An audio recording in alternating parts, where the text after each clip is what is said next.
एवं तज्जनित भाव को चरितार्थ करने कि चोरी करने भाव मद गंजे खाइबा भाव जी कि काम वासना को चरितार्थ करने भाव कि विभिन्न प्रकार एमती जो सब निज को प्रतिष्ठा करने निजर सब वासना को शब्द स्पर्श रूप रस भाव विचार को चरितार्थ करने ये सब गुणर भाव पाखे प्रकाश पाए तम गुण रज गुण आ द्वारा ही से आर्त एवं अर्थार्थी भक्त साजी जो कर्म करे तार फल से अज्ञान वशतः तार फल दुख ही लाभ होता है। तेणु करके सब हृदय होचे आमर होचे कौन आमर जदि योग शास्त्र अनुजाई विचार करिबा आमर शरीर रे षड चक्र रही मूलाधार स्वाधिष्ठान मणिपुर एवं अनाहत बा हृदय चक्र तापर कंठ चक्र विशुद्ध चक्र कहते आज्ञा चक्र ऊपर रही सहस्रार ये मझीरे रही ब्रह्मंकर स्थान बोले योग शास्त्र कहुई तेणु ये मझीरे प्रत्येक चक्र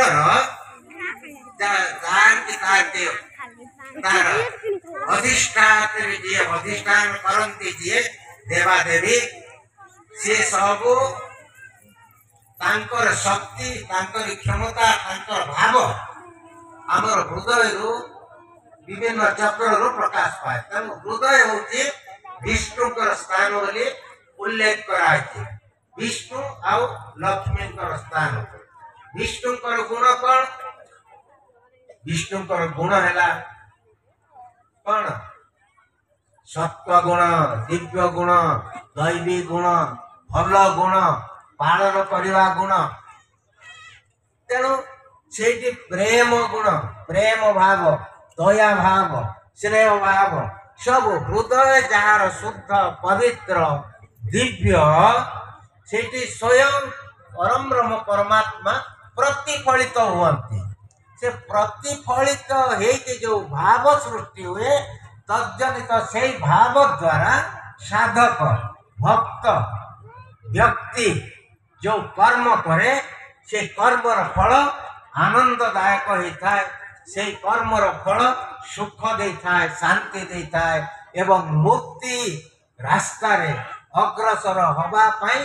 प्रेरणा सृष्टि करे मार्गदर्शक साजे तेणु ये आपण मैंने जानी आम ये सृष्टि रे प्रत्येक मनीष तीन गुण रे बंधा सत्व गुण रज गुण तम गुण तेणु प्रकृत रे जो ये जिज्ञासा मनोभाव जानिबार मनोभाव बुझिबार मनोभाव ये जो भाव ये सात्विक गुण जो सेंटर रही रज गुण एपटे रही सात्विक गुण से आरंभ हुए से जो जिज्ञासा भाव बुझिबार भाव से केते तीव्र हम से भगवान जन्म ही आम दे करते मनुष्य जीवन दुर्लभ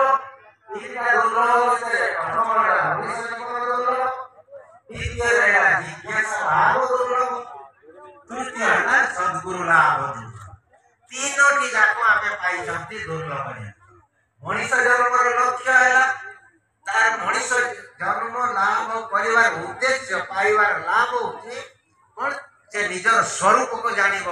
भगवान को अनुभव कर ब्रह्म उपलब्धि कर जो परम ब्रह्म परमात्मा हमको सृष्टि कर सृष्टि करके आम भितर रही किंतु आम जानी पारे आमर ये तम गुण रज गुण ये संसार सहित मनीष सबु बेले लिप्त होके प्रत्येक कर्म करुचे तेणु हृदय जे तार